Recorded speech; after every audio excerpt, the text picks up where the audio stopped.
Pakistan is holding funerals today for victims of yesterday's massive suicide bombing at a political rally. At least 44 people were killed in the attack. Nearly 200 others were injured. Those numbers likely to change. Peter Armstrong is in our London bureau this weekend. He's covering this for us from there. What is the Pakistani government now saying, Peter, about this weekend attack?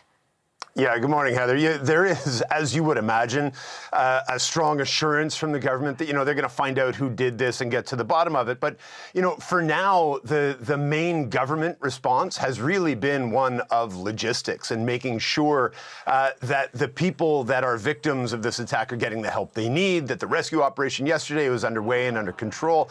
This was a big blast, Heather. The images that we've seen from the aftermath really do give a sense of just how bad this was. And, we have a better sense of what was going on. All these people gathered for a political rally and, piecing together various reports, we're told that a bomber came in, worked their way up to the front of the crowd and detonated the explosives right up by the stage. So the damage was significant, and the death toll, as you say, has been steadily rising.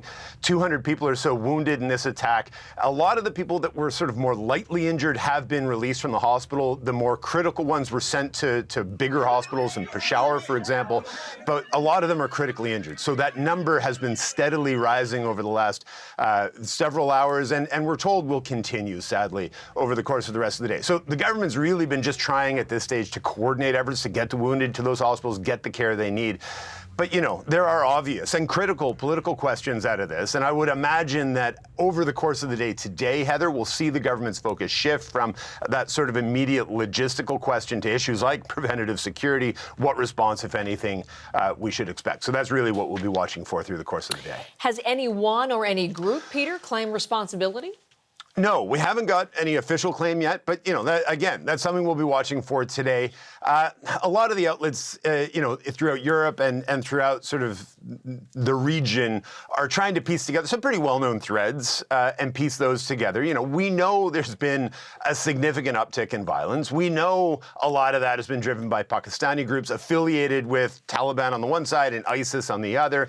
And, if you look at where this took place, this bombing happened right up near the border of Pakistan and Afghanistan. And, this rally that was attacked was held by an Islamist group that is associated on the one side with Pakistan's governing coalition, but also that has ties to the Taliban. So there is some analysis out there that this could have been carried out by a group associated with ISIS. They're angry with the governing coalition in Pakistan, but also angry with the Afghan Taliban as well, trying to push the Taliban to implement more strict Islamic laws in that country.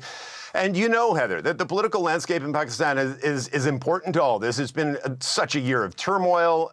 Former Prime Minister Imran Khan lost that confidence vote about a year ago, was forced out of office. General elections are set to be held in Pakistan this fall. So there's an awful lot of moving parts here. We still don't have all of those answers. And hopefully over the course of the next hours and probably days, we'll start to get more pieces of that puzzle brought together. Okay, Peter, thank you very much. We'll be back to you for updates, certainly. Peter Armstrong in London.